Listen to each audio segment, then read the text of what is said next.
Welcome. Today we're diving deep into a really big question, one that basically reshaped, well, everything. How did Great Britain's agricultural, economic, and technological advancements all kind of bundle together to drive the Industrial Revolution? Our mission here, especially for you students maybe reviewing for Mr. A's World History class, is to unpack how this huge shift started. We're looking at how things that seem separate actually converged. We'll dig into the farming changes first, then look at what made Britain so unique, and finally tackle the huge impacts of textile, steam power, and getting things from A to B transportation. Okay, so before we even picture factories and, steam engines roaring, something else, something really fundamental had to change first. Down on the farm, right, what was going on in the fields? That's absolutely the right place to start. We often talk about the agricultural revolution here, and what that really means is a series of pretty major changes in farming practices. These changes set the stage, really, for everything that followed. For Britain to industrialize, two big things needed to happen. One, the population had to grow a lot. And two, critically, more of those people needed to be able to leave the farms and head to towns to work in factories. And after about 1700, English farming just got way more productive, which naturally led to the population. Yeah. Well, it just took off, skyrocketed. Right, but hold on. How do they actually feed all these extra mouths? That sounds like a massive challenge without, tractors and modern stuff. It does, yeah. But the key wasn't necessarily big machines, not at first anyway. It was clever farming. Farmers introduced something called the four-crop rotation. Think wheat, barley, clover, and turnips. Now, this simple change, this rotation, effectively doubled the amount of land they could actively farm each year. Doubled it. Yeah. Just by rotating crops. How on earth does that work? Sounds almost too simple. It's surprisingly smart. The clover and turnips were crucial. They provided excellent food for animals, which meant more manure, for fertilizer, better soil. But clover specifically does something amazing. It's a legume, so it pulls nitrogen from the air and fixes it in the soil. Basically free fertilizer, making the land much more productive year after year. That is clever. Okay, so smarter farming, more food. But what about the people involved? Surely these changes shook up rural life quite a bit. Oh, absolutely. Massively. That brings us to the enclosure movement. This was basically landowners consolidating lots of small, scattered strips of land into larger, fenced-off fields. Hedges, ditches, you name it. The impact. Well, it made farming more efficient for the landowner, sure. Increased wealth for some. Yeah. But for many ordinary peasants, it meant losing access to common lands they traditionally used for grazing animals or gathering fuel. This caused, a lot of hardship, protests, even riots. And crucially for industrialization, it pushed many displaced people off the land and towards the towns, looking for any kind of work. Okay, this is where I always get curious. We hear agricultural revolution and think machines. But you mentioned earlier it wasn't really about tractors yet. So were these changes driven by big inventions or something else? Yeah, that's a really important distinction. The big, heavy machinery wasn't the main driver at this stage. Most work was still muscle power, human, and horse. The real boost in efficiency came from things like improved handheld tools. The scythe, for example, was much faster for harvesting than the old sickle. And it was these new methods like crop rotation and enclosure that made the big difference initially. So, summing that up, the agricultural revolution increased food supply, lowered food prices, and did it with less farm labor. This fed the growing population and freed up people to work elsewhere. It created the conditions, the necessary foundation for industrial growth. Okay, so we've got more food, more people, and this movement towards towns creating a workforce. But the big question remains, why Britain? What was so special about Britain that made it the birthplace, the crucible for this massive revolution? Not France, not anywhere else. That really is the million-dollar question, isn't it? And the answer isn't just one thing. It's more like a confluence, a perfect storm, you could say, of about 5 key factors hitting Britain at just the right time. And maybe a sixth factor we shouldn't forget is relative peace.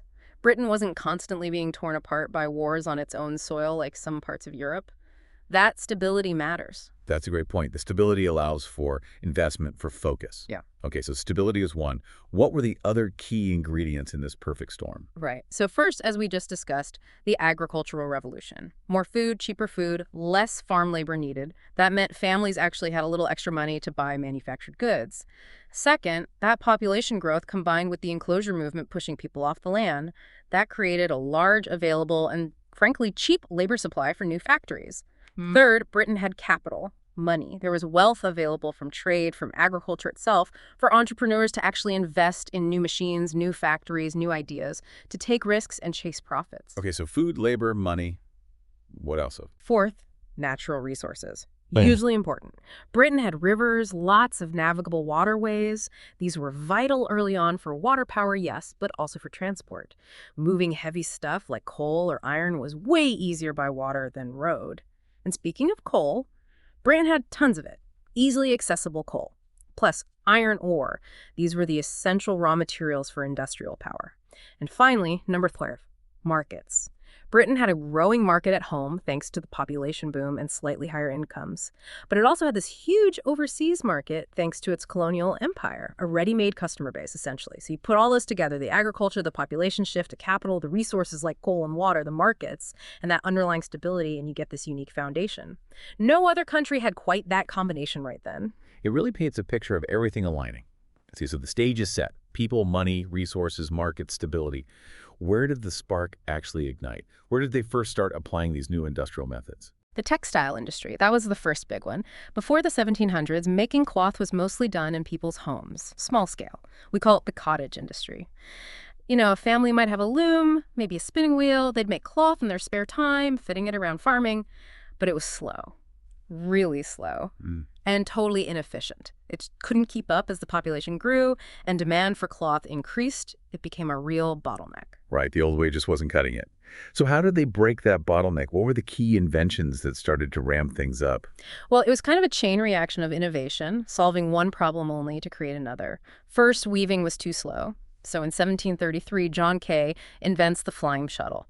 This basically let one weaver do the work of two, speeding things up dramatically. Yeah. But then, the weavers were too fast. They were constantly waiting for thread. The spinners couldn't keep up. So they fixed one problem and created a new one. Classic. Exactly. So the next wave of inventions tackled spinning. In 1764, James Hargreaves comes up with the spinning jenny. This let one worker spin multiple threads at once. Huge improvement. Then, just a few years later, 1769, Richard Arkwright develops the water frame, even bigger, more powerful spinning machine, but it needed water power. So you start seeing the first purpose-built factories springing up next to rivers. Then, to kind of complete the mechanization of weaving, Edmund Cartwright develops the power loom in 1785. Now weaving could be done much faster by machine, and we can't forget the raw material. In 1793, Eli Whitney, over in America actually, invents the cotton gin. This massively sped up the process of cleaning raw cotton, separating seeds from fiber, which meant more raw cotton available for the British mills. Wow, it really was one thing after another, the technological cascade. So pulling back to the big picture, what did all this mean? How did these inventions fundamentally change things? It meant the complete mechanization of textile production. And crucially, it drove the shift from production happening scattered in cottages to being centralized in factories, mass production. That shift from home-based craft to factory-based industry is really the heart of what we mean by the Industrial Revolution. It wasn't just more stuff, it was a whole new way of making stuff, organizing work, and living. Okay, so textiles take off, Yeah. powered initially by water, like Arkwright's water frame. Yeah. But you mentioned factories had to be near rivers. That sounds limiting, right? Yeah. Especially if you want to build factories anywhere. Absolutely. Water power was great, but it had big drawbacks. You were tied to the riverbank, maybe far from workers or markets or coal fields. And rivers freeze in winter. They can run low in summer. Production wasn't consistent. For industry to really take off everywhere all year round, they needed a different kind of power. Something reliable, something you could put anywhere. Enter the steam engine, I presume. The iconic image of the revolution. How did that come about? It wasn't just James Watt overnight, was it? No, not at all. People had been tinkering with steam power for a while, actually since the late 1600s. Thomas Savery had a machine for raising water by fire back in 1698, used in mines, but it wasn't very efficient and tended to, well, explode. Not ideal. Then Thomas Newcomen developed a better, safer engine around 1712, also mainly used for pumping water out of coal mines. It worked, but it burned through enormous amounts of coal, very expensive to run. So early attempts, but not quite there yet. What was Watt's big contribution? James Watt. Now, he made the crucial breakthroughs. He was asked to repair a Newcomen engine around 1763 and saw just how inefficient it was, wasting so much heat. His genius was adding a separate condenser. This simple-sounding idea dramatically cut fuel consumption, made it much cheaper to run. Then, working with Matthew Boulton, they developed the rotary action steam engine in 1781. This was huge. Instead of just pumping up and down, it could turn a wheel, it could drive machinery directly, looms, spinners, anything. And by 1788, they'd even added a clever device called a centrifugal governor. Think of it like cruise control to keep the engine running at a nice, steady speed.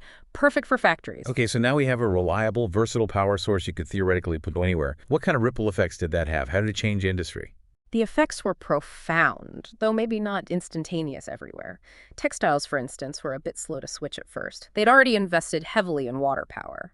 But as steam engines got better and cheaper, especially after, say, 1820, 1830, they fueled a huge expansion in textile production. New factories popped up in cities near labor and coal, not just rivers.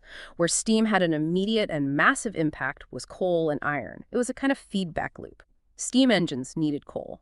Better steam engines let miners dig deeper, get more coal out, which made coal cheaper. Cheaper coal and steam power also meant bigger, hotter blast furnaces for making iron, so iron production boomed.